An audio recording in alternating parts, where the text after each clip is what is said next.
O mercado financeiro ele é feito de vários castelos, grandes castelos, né? A gente queria muito mais ser ponte. Então, conectar um castelo com o outro, a tecnologia financeira em si, ela sempre foi muito arcaica, né? E o Pix era uma nova oportunidade de um novo protocolo tecnológico. A gente teve uma série de camadas que a gente teve que ultrapassar. Eu acho que a camada geográfica é uma camada bem relevante também. A gente é do Nordeste do país, né? A gente não tem uma Faria Lima que respira mercado financeiro, como é o caso aqui de São Paulo. Ticiana Amorim, CEO e fundadora da Arintec Fin, vai te contar como o Embedded Finance vai transformar a forma como as empresas transacionam o dinheiro. E eu falei pra todo mundo assim, a gente não vai vender mais Pix. E todo mundo, como assim? A gente é especializado em Pix. O Pix ele foi realmente uma porta de entrada de adoção da digitalização financeira muito grande. As pessoas elas acharam normal existir mercado financeiro digital, né? Isso demoraria provavelmente 5 a 10 anos para acontecer. Estamos saindo da era das contas para a era do crédito. Tá. Então, esse é exatamente o momento que a gente tá. Ei, pessoal, antes de começar o podcast, eu tô passando aqui para você lembrar de curtir esse vídeo e se inscrever no nosso canal. Sejam bem-vindos a mais uma edição do Future of Money, o nosso podcast semanal aqui na Exame, patrocinado pela Mint e pela Sicredi. Eu sou a Mariana Maria, editora do Future of Money, e a minha convidada de hoje é a Ticiana Amorim, CEO e fundadora da Arintec. Olá, Mari, tudo bem? Tô feliz de estar aqui, obrigada pelo convite. Estou como CEO e fundadora da Arintec Fin, né? Uma empresa do Grupo Bradesco, focada em Embedded Finance. Vamos trocar muita figurinha hoje sobre esse mercado. E falar, adoro quando chega aqui um convidado falando em termos difíceis, né? Embedded Finance. É verdade. Não sei se quem tá ouvindo aqui já conhece, mas vai passar a conhecer esse termo, né? Então, fiquem ligados aí que a gente vai ter bastante assunto interessante para falar. Mas, como todo começo de podcast, eu gosto de fazer ali uma apresentação sobre convidado, a empresa que ele está representando. Então, vamos botar o papo em dia aqui, contar um pouco da vida, né? Eu vi que você é formada ali na Universidade Federal da Bahia. Sim. Tem o sotaquezinho aqui, que quem está ouvindo já vai se acostumando. Então, me conta um pouco sobre a sua história e como que foi parar em Arintec. A primeira coisa é que eu não vim do mercado financeiro, né? Uhum. Então, diferente da maioria das pessoas que adentram do mercado financeiro, ou porque tem algum parente, né, ou porque começaram desde novinhos no mercado financeiro, eu fundei a Arin não vindo do mercado financeiro, eu sou formada em comunicação, né? Então, sou lá de Salvador, Bahia, empreendo desde os 19 anos, então, na verdade, o empreendedorismo sempre esteve presente na minha vida, não o mercado financeiro. E ele começou presente com dança, né? Incrivelmente não foi com nada relacionado à parte lógica, né? Aos 20 ali eu estava empreendendo, montando um espetáculo de dança, que eu transformei num produto para poder conseguir negociar com alguns investidores. Eu consegui levantar na época R$450 mil, que foi um grande marco lá na cultura, né, local, no mercado cultural local. E a gente conseguiu destravar e criar aquele espetáculo que abriu muitas portas, eu acho que me formou muito como empreendedor e como pessoa, né? Porque quando a gente está empreendendo em situações mais adversas, onde não tem tanto capital disponível, ou a mão de obra não é tão qualificada, né? A gente termina tendo que se virar nos 30, acho que isso é um pouco do que aconteceu comigo. A Ari não é a minha primeira startup também, então eu já tive um êxito em uma outra startup, que é o ZigPay, que é um sistema de gestão de bares e baladas. Aí o pessoal de casa que vai para balada ou para o bar que tem aquele cartãozinho, né? É bem famoso. Foi com muito suor e coragem. Num momento que a gente tinha bastante ficha, né, nas baladas, era como o papel, a gente introduziu o cashless, né? E o ZigPay foi essa primeira porta de entrada no mundo das startups, no mundo mais tecnológico, né? Fiquei lá por quase 4 anos. Saí de lá, fui para o Jus Brasil, né, que é a maior low-tech do mundo. Então, permaneci no ambiente tecnológico, mas já estava em outro segmento, né? E de lá, os investidores do ZigPay me ligaram, né, e falaram: Tícia, a gente está querendo colocar dinheiro numa iniciativa e a gente quer que seja com você. E era meio da pandemia, né? Era junho de 2020.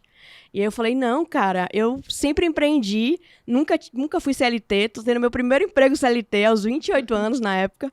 eu quero ficar no meu emprego CLT, não vou empreender de jeito nenhum.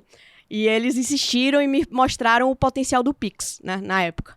Então, que era um lançamento ali, né? Lançamento do Pix. O Pix ia, acho que era 26 de novembro, se eu não me engano, de 2020, que ele ia ser oficialmente lançado no ar. E aí, quando eu vi o potencial de transformação do Pix, eu falei, cara, eu sempre quis empreender com tecnologia, ser CEO, né? Colocar um pouco da cultura e do que eu acredito nas pessoas, né? Acho que isso chamou muito a minha atenção, com um produto que tem uma capacidade de transformação social muito significativa. Então, eu peguei todas as minhas amarras, coloquei de lado, né? Larguei tudo, literalmente, e embarquei nessa jornada que hoje é a Arin, né? Que é uma Techfin, que a gente foi comprado pelo Grupo Bradesco em 2022, então, com 1 ano e meio de empresa, a gente já estava passando por um processo de M&A, foi um crescimento extremamente acelerado, mas extremamente satisfatório. Eu ainda estou como CEO, né? Muita gente pergunta isso. Você vendeu e não vai sair, né? Não vou sair. Continuo aqui como CEO. Acredito muito na nossa tese. Acredito que a gente tem muito que crescer. E quando a gente criou a Arin lá no comecinho, a gente pensou bastante que a gente não queria criar um novo castelo. O mercado financeiro ele é feito de vários castelos, grandes castelos, né? A gente queria muito mais ser ponte. Então, conectar um castelo com o outro, melhorar a distribuição, a tecnologia financeira em si, ela sempre foi muito arcaica, né? E o Pix era uma nova oportunidade de um novo protocolo tecnológico, né? Então, acho que esses fatores chamaram bastante minha atenção para a gente construir um pouco do que a Arin é até hoje. Muito bom. E então, vamos continuar falando de Arin, mas antes disso, você falou que é uma empresa Techfin. Né? Então, como é que funciona esse conceito? Porque a gente ouve falar muito de fintech. Então, o que é uma Techfin? Bom ponto.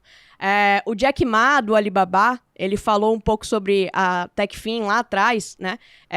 Como uma possibilidade de você reposicionar, vamos dizer assim, a tecnologia dentro do mercado financeiro.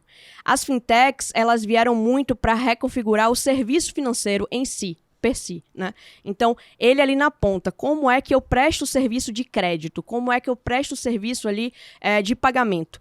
Como é que eu organizo tecnologicamente falando, né, a orquestração para que aquilo aconteça?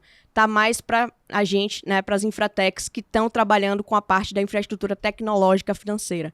Então, a gente inverte, né, a gente se posiciona como Techfin, porque a gente é muito mais uma empresa de tecnologia do que uma empresa financeira. A gente está muito mais reconfigurando padrões, digamos assim, do que estabelecendo novos padrões, né?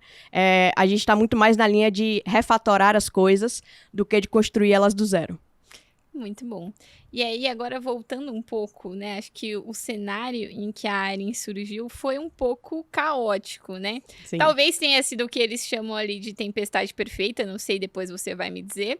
Mas Covid e Banco Central lançando uma funcionalidade assim nunca antes vista no Brasil e em outros países, né? Ali a gente está falando de um pagamento instantâneo ali, sem taxa, né? O Pix evolucionou muita coisa nas finanças, tanto do Brasil, quanto inspirando ali outros lugares do mundo.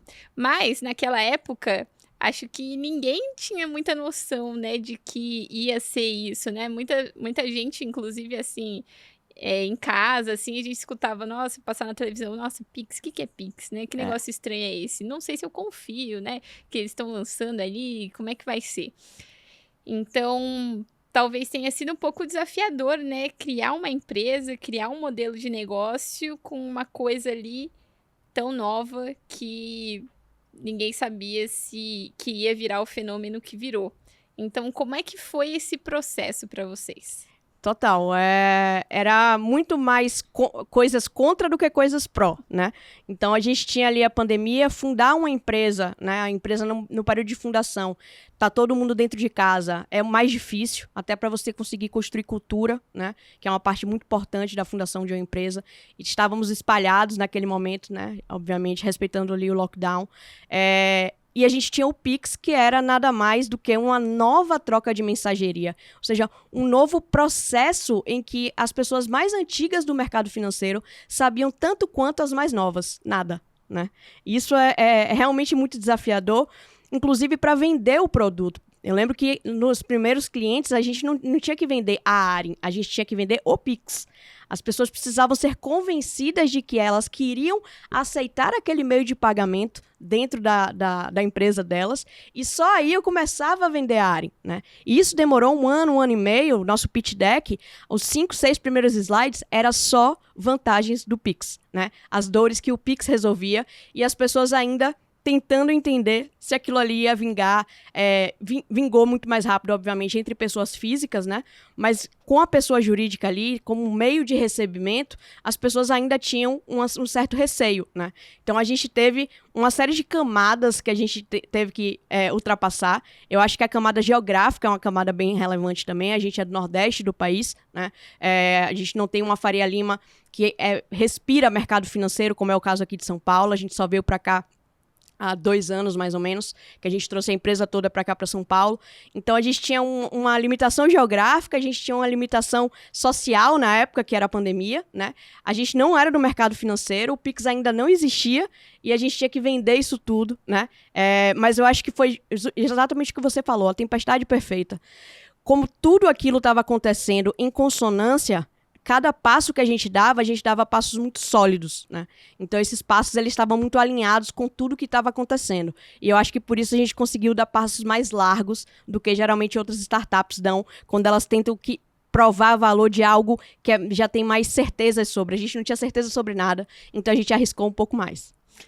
E eu ia falar justamente sobre isso, né? A gente já teve a oportunidade de conversar em outros momentos, e uma coisa que me chamou a atenção foi justamente essa questão de a Arin fugir um pouco desse eixo ali, São Paulo, Rio de Janeiro, né? Principalmente quando a gente fala de mercado financeiro. Sim. Faria Lima é um grande polo aqui, Sim. né?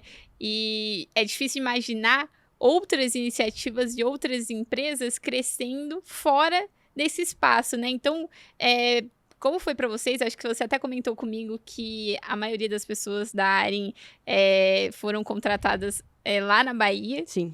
Então, como que foi para vocês ultrapassarem esse desafio ali geográfico que você já mencionou e também desenvolver o produto, né? Porque sim, tinha que vender o Pix, mas também vocês tiveram um produto ali que se destacou, que depois chamou a atenção ali do Bradesco e tudo mais. Então, e sem ter essa expertise ali, essa experiência de mercado financeiro, tanto pelo histórico de vocês, quanto do momento mesmo, né? Que era uma coisa muito nova, ninguém sabia nada sobre Pix. Então, como é que o produto foi desenvolvido ali para se destacar e fora do eixo Rio-São Paulo, né? A gente percebeu que a gente estaria... Sobre Pix, a gente estaria de igual para igual com outros players, né? Então, a gente resolveu se especializar no Pix. A gente não teve nenhum outro foco no começo. Uma coisa que a gente tem como princípio lá na empresa é enxergar todo ser como potência, né? Então, quando você está em um lugar em que tem muitos invisíveis sociais, em que tem muitas pessoas marginalizadas que estão muitas vezes fora do mercado de trabalho, né, você começa a ter outros tipos de percepção. A começar de eu ser uma fundadora mulher, né? Então, começa com isso, você começa a cogitar outras mulheres também no mercado financeiro. A gente tem uma densidade populacional lá na Bahia, né, de pessoas negras muito, muito alta, e, consequentemente, a gente tem essa densidade também na Arin, né? Então, termina que algumas minorias que geralmente não tem a possibilidade, muitas vezes, de nem tentar, né, se colocar, a gente deu essa possibilidade. Então, uma série de desenvolvedores e desenvolvedoras da área vieram de comunidade, né, e a gente foi co-construindo juntos. Eles sabiam tanto quanto outros desenvolvedores, né, e lá na Bahia tem uma série de iniciativas que propiciam isso, para que essas pessoas venham para o mercado, e a gente olhou muito para isso, enxergou todo o ser como potência e foi construindo, co-construindo. Então, nós somos mais ou menos em 17 cofundadores, que a gente chama, que é aquela primeira tranche, né, das pessoas que não tiveram medo, foram lá e fizeram, independente do que via pela frente, né, e a gente conseguiu construir um produto. Acho que muito pelo meu background, né, já ter vindo de uma outra startup que deu certo, eu já tinha um conhecimento maior sobre construir produto, nosso CTO, o Vitor, também. Então, a gente se juntou, a gente já estava com uma fundação teórica, pelo menos, muito sólida ali. A gente sabia o modus operandi de como fazer um produto escalável, né? Então, a gente foi tomando decisões um pouco mais acertadas do que quem começa do zero, quem nunca teve uma startup na vida, talvez não saiba muito bem o que é construir software. E, modéstias à parte, construir software comigo mesmo. Eu adoro, gosto muito, é uma paixão, uma cachaça para mim. Construir software que gere resultado em pouco espaço de tempo, né? Porque aí dá para testar rápido, iterar logo, e isso moveu bastante a Arin no começo, move muito a Arin hoje em dia, e faz com que a gente continue dando saltos de escala, mesmo estando já do tamanho que a gente está hoje, com 205 funcionários, né? E como é que funcionou esse M&A com o Bradesco, né? O que mudou desse momento que a gente está falando de Arin, uma startup ali lá no comecinho, Sim. com vários desafios, com um produto que até é difícil de explicar exatamente o que é, para uma Arin mais madura agora, né? O que mudou? Como é que foi esse processo? Cara, amadurecimento com certeza é a palavra. A Arin do começo, a Arin pré-M&A, né, que a gente chama, era a Arin sonhadora, era a Arin que pegava exatamente tudo aquilo que era de possibilidade e tentava viabilizar. A Arin de agora é uma Arin muito mais amadurecida, que ela olha onde tem terreno fértil e dá aqueles tiros curtos, né, dentro dessa perspectiva. Então, a gente pode e deve separar o pré-M&A e o pós-M&A, justamente como fases de amadurecimento da companhia bem distintas, né? O que mudou na prática? O Bradesco ele trouxe para a gente uma liberdade muito grande, ao contrário do que a maioria das pessoas pensa, né? Então, a gente teve o M&A e continuou como uma empresa independente. Tis, então não mudou seu roadmap? Não. Não mudou seu dia a dia? Não. O que mudou é o peso do meu board, por exemplo, né? Eu tive os 5 vice-presidentes do banco como meu board. Então, para mim, isso é uma honra sem tamanho, eu poder sentar, né, a cada mês, a cada bimensal, com executivos como esses, né? O atual presidente do Bradesco, Marcelo Noronha, sentou no nosso conselho por quase 8 meses e as trocas eram riquíssimas, né?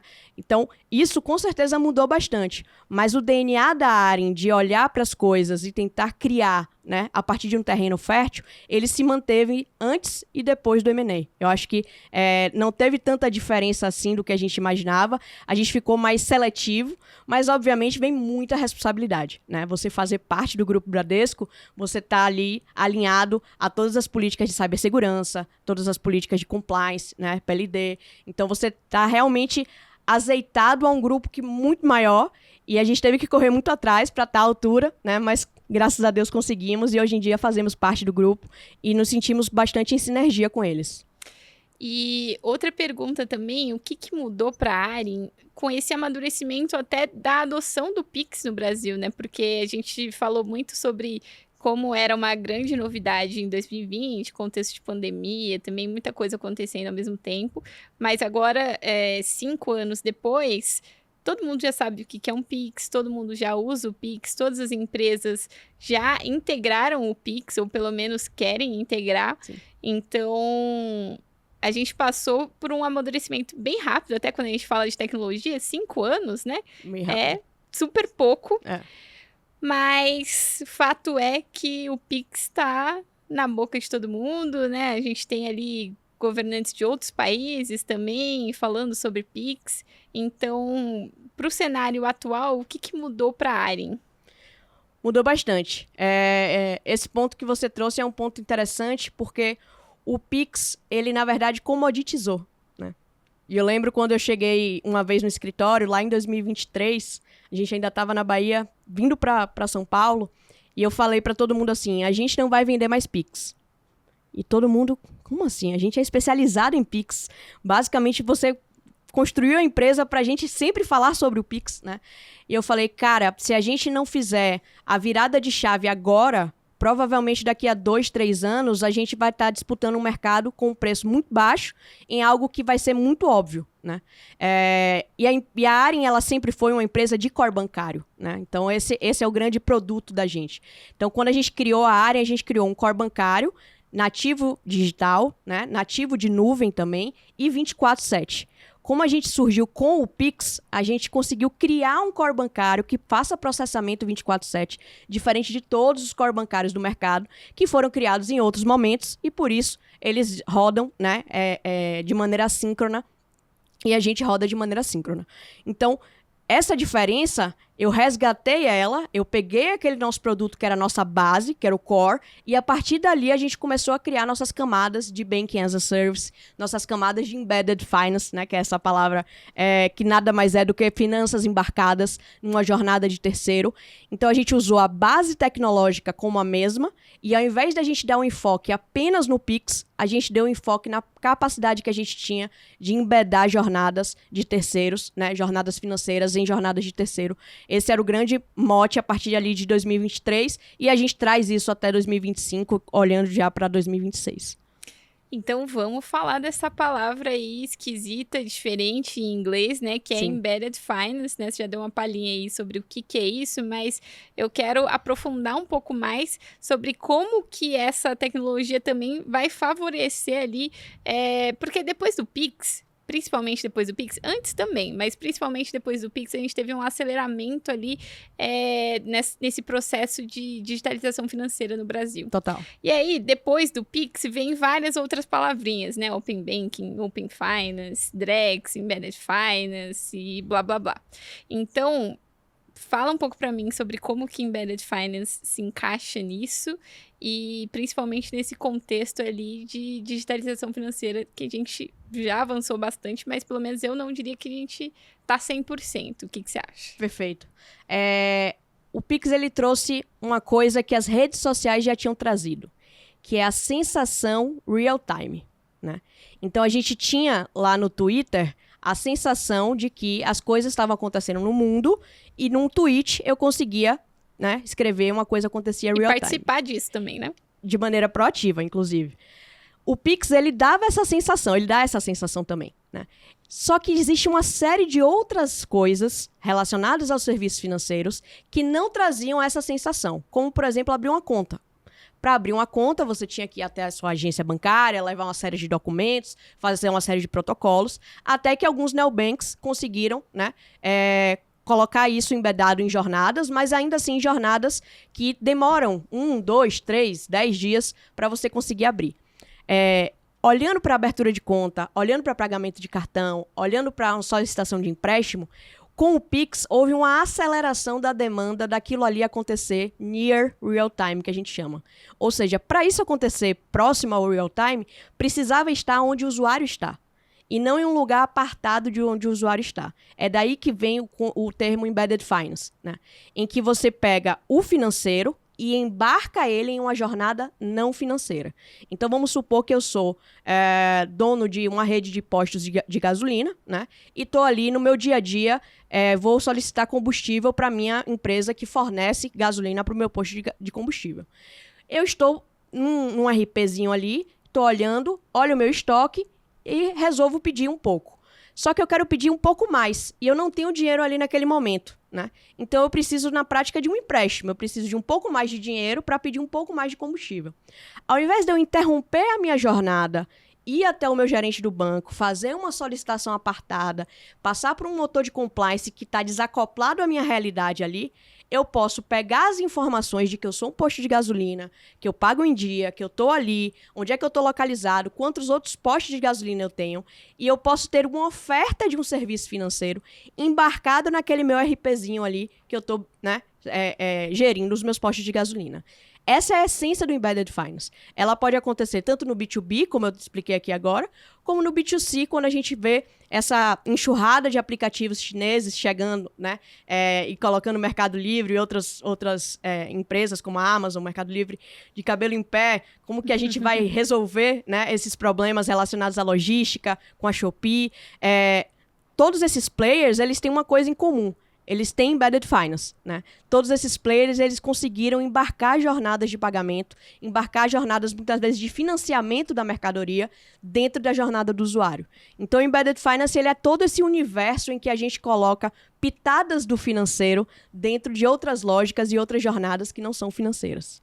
E aí, isso inclui também, você mencionou esses aplicativos chineses e tudo mais, inclui também essa questão de super apps, né? Aqueles aplicativos que fazem muitos serviços financeiros e não financeiros, que é moda lá na China, e até a gente teve, por exemplo, o ex-presidente do Banco Central, né, o Roberto Campos Neto, um dos objetivos dele com a agenda de inovação do Sim. Banco Central, que inclui ali Pix, Drex, Open Finance, era chegar ali num super app também, né? Ele idealizou muito isso. Não sei como é que vai ficar agora com a mudança de gestão, mas talvez também seja ali um horizonte ali com o apoio do Banco Central no Brasil. Então, você enxerga também esse cenário ali de super apps aqui com o Sim. Embedded Finance no Brasil? O que todo player financeiro hoje quer é principalidade, né? Então, no fim das contas, o player financeiro ele precisa ter uma recorrência do uso. Para ele ter recorrência do uso, ele precisa estar nos lugares em que um ser humano usa todo dia. Que lugares são esses? Geralmente, mobilidade e alimentação. Né? Então, onde tem mobilidade, onde tem alimentação, é geralmente onde o ser humano vai minimamente interagir. Casado a isso, nós temos o quê? Redes sociais, né?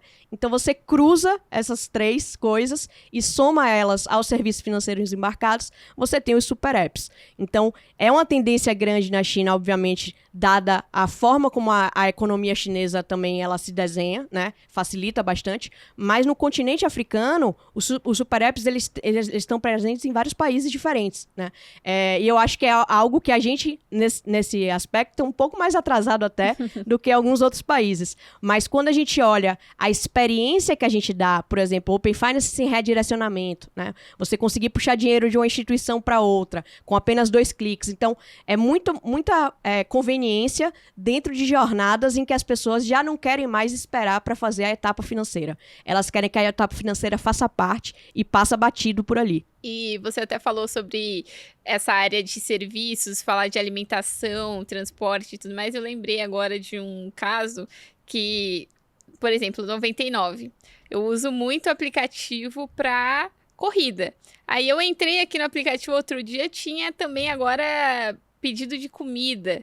E 99, se eu não me engano, é uma empresa chinesa. Foi comprado por uma empresa chinesa e tudo mais. Então, acaba sendo um case ali sobre o que você acabou de falar. E também, pensando nisso, já vou emendar numa outra pergunta também.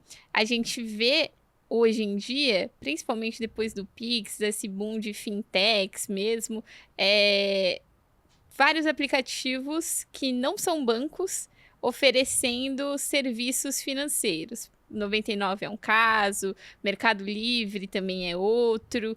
Então, é uma tendência que a gente vai ver se fortalecendo, pensando nesse contexto de Embedded Finance, todas as tendências que você acabou de falar? É uma tendência. A própria McKinsey, ela soltou um relatório projetando ali 6,2 trilhões, né, que vão ser movimentados dentro da perspectiva do Embedded Finance. E por que tanto dinheiro sendo movimentado no Embedded Finance? Porque são big players que, na prática, vão usar seus canais que já têm, né, milhões e milhões de usuários através de serviços financeiros. Então, a 99, por exemplo, né, você tem ali a possibilidade de financiamento do veículo da pessoa que vai te buscar, né? Você tem a opção do empréstimo para o usuário, você tem a opção do Buy Now, Pay Later para alguma coisa que você vai comprar, né?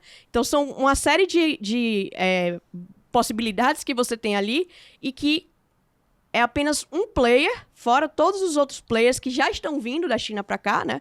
Tem alguns outros players, fora o iFood, que é um player brasileiro e que também está olhando para esse mercado, também está olhando para ser um super app, tá junto com a Uber olhando parcerias, né? Então, tem o cartão de crédito do motorista, tem o cartão de crédito do usuário, tem a forma de pagamento do usuário. Quando a gente vai desenhando a jornada, são muitas as alavancas de crescimento que o mercado financeiro consegue capturar valor, né, que a gente chama, dentro dessas jornadas. Então, para mim é um caminho sem volta. E o Pix ele foi realmente uma porta de entrada de adoção da digitalização financeira muito grande. As pessoas elas acharam normal existir mercado financeiro digital, né? Isso demoraria provavelmente 5 a 10 anos para acontecer e aconteceu ali de um ano para outro por conta da pandemia.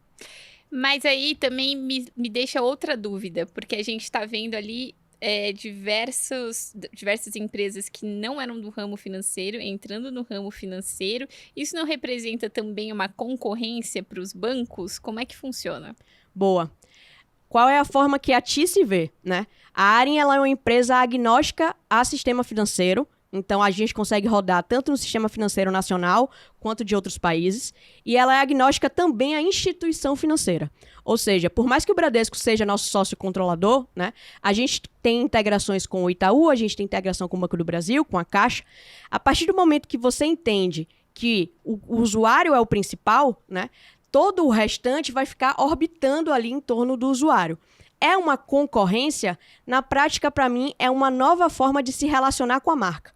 As marcas que despertarem isso vão querer estar nesses players que agora estão oferecendo serviços financeiros, né?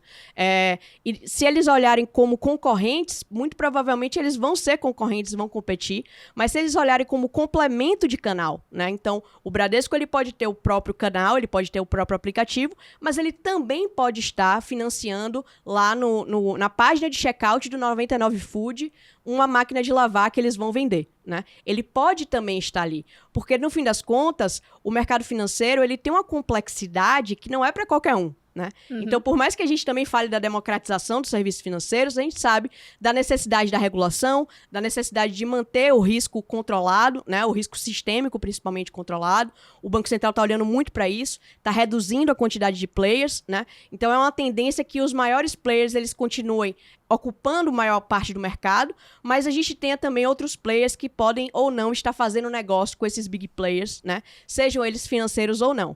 Concorrência faz muito bem para os usuários, né? E na área a gente olha muito isso com bons olhos, olhando para ser agnóstico, né? Não depender ali de nenhum player ou de nenhum tipo de sistema financeiro nacional.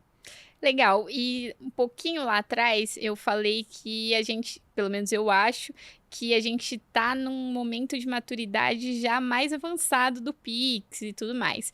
E aí agora eu quero saber como que você enxerga o momento de Embedded Finance atualmente. Qual que é o ponto de maturidade ali disso? Estamos saindo da era das contas para a era do crédito. Tá? Então, esse é exatamente o momento que a gente está. Nos últimos 5 anos, foi muito comum o termo Banking as a Service, né? Banking as a Service é muito próximo do Embedded Finance, né? São primos irmãos. A diferença, basicamente, que algumas pessoas colocam é que você pode ter Embedded Finance sem ter conta, ou seja, você pode ter ali o Pix embedado sem precisar que uma pessoa abra a conta para receber aquele Pix. Então, você tem o Embedded Finance. E o Banking as a Service geralmente está associado à abertura de contas, né? De contas digitais. Dentro dessa perspectiva, a gente teve um avanço muito grande nos últimos 5 anos. Mas tem uma série de outros produtos e serviços que não foram digitalizados, né? E que ainda estão passando por processo de digitalização. Então, eu acho que o cerne deles é a parte do empréstimo. A parte do Open Finance, a parte dos dados, né? Quando a gente tem uma predição, uma análise, quando a gente vai aprovar uma política de crédito nova e essa política de crédito está associada a comportamento digital, seja ele B2B ou seja ele B2C, essa é muito mais o que está em voga para que a gente discuta para os próximos 5 anos do que abrir ou não uma conta digital. Isso já foi superado, isso já é um fato. Como que a gente vai se relacionar com algo tão complexo como é o crédito, né? Como é a inadimplência, como é o superendividamento e temas complexos como esse num país como o Brasil, eu acho que a gente está mais nesse momento de discussão quando a gente fala de Embedded Finance do que no momento das contas. Mas aí, só para eu entender também, toda essa questão de crédito e de Embedded Finance acaba se desatrelando à abertura de conta? Seria ali um serviço financeiro desatrelado à abertura de conta, ou você quer dizer que essa fase de abertura de conta já passou, né? Porque a gente também, falando em conta, a gente teve ali um movimento de bancarização muito forte junto com toda essa digitalização. Sim. Né? Então, só para a gente entender um pouco mais, seria um serviço financeiro desatrelado à abertura de conta, ou quer dizer que a fase da abertura de conta já passou? A gente ainda tem mais de 50 milhões de desbancarizados no Brasil, né? Então, isso é uma realidade. É uma missão ainda. Ainda é uma missão grande. Mas quando eu falo já passou, é no sentido da discussão tecnológica. Não é um desafio tecnológico mais abrir uma conta digital, né? Isso já é uma realidade. É possível abrir conta digitalmente. Quando a gente fala do crédito, sempre vai ter um pormenor ali que ainda não está digitalizado, que está no sistema legado de um banco, né? Que só a empresa tal e tal fazem. Então, ainda existe muito mais para se discutir, digamos assim, né? Com as pessoas sobre esse tema do que a gente tinha há 5 anos atrás. Você fez uma provocação interessante, né? Eu gosto bastante dela. O desacoplamento da conta em relação aos serviços financeiros. Essa é um pouco da linha do que a Aren acredita, né?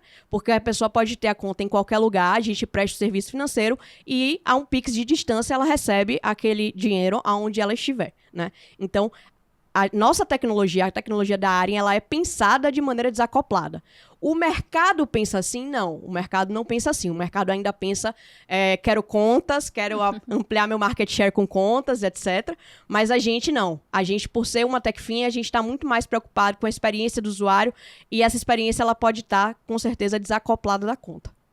E aí, agora pensando no futuro do Embedded Finance e... não diria só Embedded Finance, né? Mas é o assunto que a gente está falando aqui agora, mas com certeza terão outras tecnologias que também vão protagonizar ali esse processo de digitalização financeira que a gente está vivendo. Sim. Mas pensando nesse contexto, no futuro, como que vocês querem se posicionar, né? Porque por tudo que você me falou, me faz entender que a Aren está bem posicionada para se beneficiar ali de frutos que podem dar no futuro, né? Mas eu quero saber quais são as suas perspectivas e como que vocês querem se posicionar nesse cenário que tem muita coisa para acontecer. A gente já falou tanta coisa diferente aqui, né? Serviços financeiros desacoplados a contas, futuro do mercado de crédito no Brasil e tudo isso, como tudo isso se conecta com a Aren. O que você acredita que vai acontecer e como tudo isso se conecta com a Aren? E a gente nem falou de inteligência artificial, né? A gente quer ser um motor global de Embedded Finance powered by AI, né? Essa é a nossa visão de longo prazo. Esse é o nosso BREG, nossa visão desafiadora. E ser um motor global de Embedded Finance significa que a empresa ela consegue embarcar jornadas financeiras nas jornadas dela. E Powered by AI é com a simplicidade do conversacional que foi descortinado com, né, o advento da IA generativa. A IA generativa ela traz essa possibilidade da gente interagir através de imagem, som, texto, código, né, com o mercado financeiro. A Aren foi o primeiro Banking as a Service a lançar um MCP. MCP, basicamente, para o pessoal aí de casa, né, ficar ligado, é uma forma de conversar com um agente de inteligência artificial. Então, a minha API, a API da Aren, ela conversa com um agente de inteligência artificial através do nosso MCP. Então, significa que o nosso BES já está preparado para interagir com pessoas e com empresas, né, através de linguagem conversacional. Isso é um passo gigantesco, né, em busca do que a gente quer, que é ser esse motor global de Embedded Finance powered by AI. Ela é uma realidade, ela é o futuro do Embedded Finance, com certeza. As APIs, elas ainda são extremamente morosas, né? E olha que elas já são muito mais rápidas do que eram, né, lá atrás. Uhum. Então, a gente tem novas possibilidades de interagir, novas possibilidades de oferecer serviços financeiros e dos usuários consumirem esses serviços financeiros apenas com um clique, né? Apenas com um clique arrasta para fazer ali um drag and drop, que a gente chama, né? Para ativar um serviço financeiro. Tem muita coisa boa para fazer para simplificar no dia a dia das pessoas. Muito bom, muito bom. Não sei se teve mais alguma coisa que eu não perguntei que você gostaria de falar. Porque... Tudo certo. Realmente, bom ponto. A gente não falou de IA, mas é uma das principais tendências aqui que a gente fala bastante. Então, chegando agora no final, a gente tem o Momento Mint, que é a nossa pergunta da patrocinadora Mint, a plataforma cripto do BTG Pactual. E pensando que a gente falou sobre muitas tecnologias, esse processo de digitalização financeira, a gente não pode deixar de falar também de moedas digitais, né, que surgem ali nesse cenário completamente digital. Então, você acha que o Pix ele pode favorecer a adoção de tecnologias financeiras como blockchain? A gente falou também do Drex, da Agenda de Inovação do Banco Central? Sem dúvida.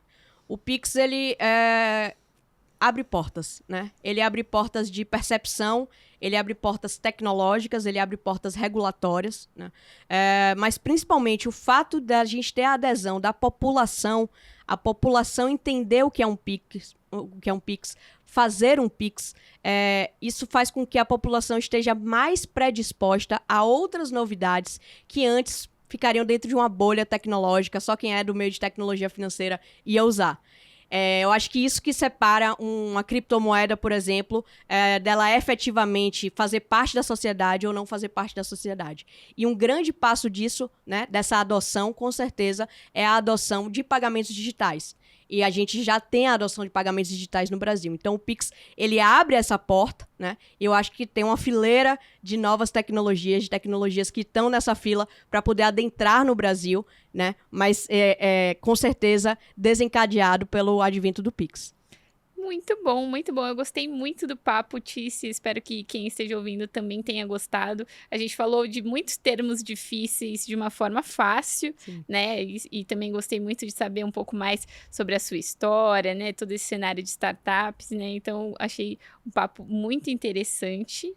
E é isso. Não posso deixar de pedir para você que está ouvindo, dar o like aqui no nosso vídeo, se inscrever no nosso canal, acessar as nossas matérias no site da Exame e seguir a gente nas redes sociais. Tícia, se alguém quiser te procurar ou procurar a Aren, qual que é o contato?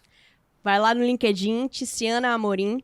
Tô sempre postando, publicando, republicando coisas interessantes, né? Tô sempre acompanhando a Exame também, e o Future of Money. Eu acho que a gente tem e deve sempre compartilhar conhecimento nesse nosso mercado, que é assim que a gente vai muito mais longe. Eu comecei, né, na área consumindo conteúdo e eu continuo até hoje reproduzindo conteúdo, produzindo conteúdo para seguir adiante. Obrigada. Obrigada. A gente vai ficando por aqui.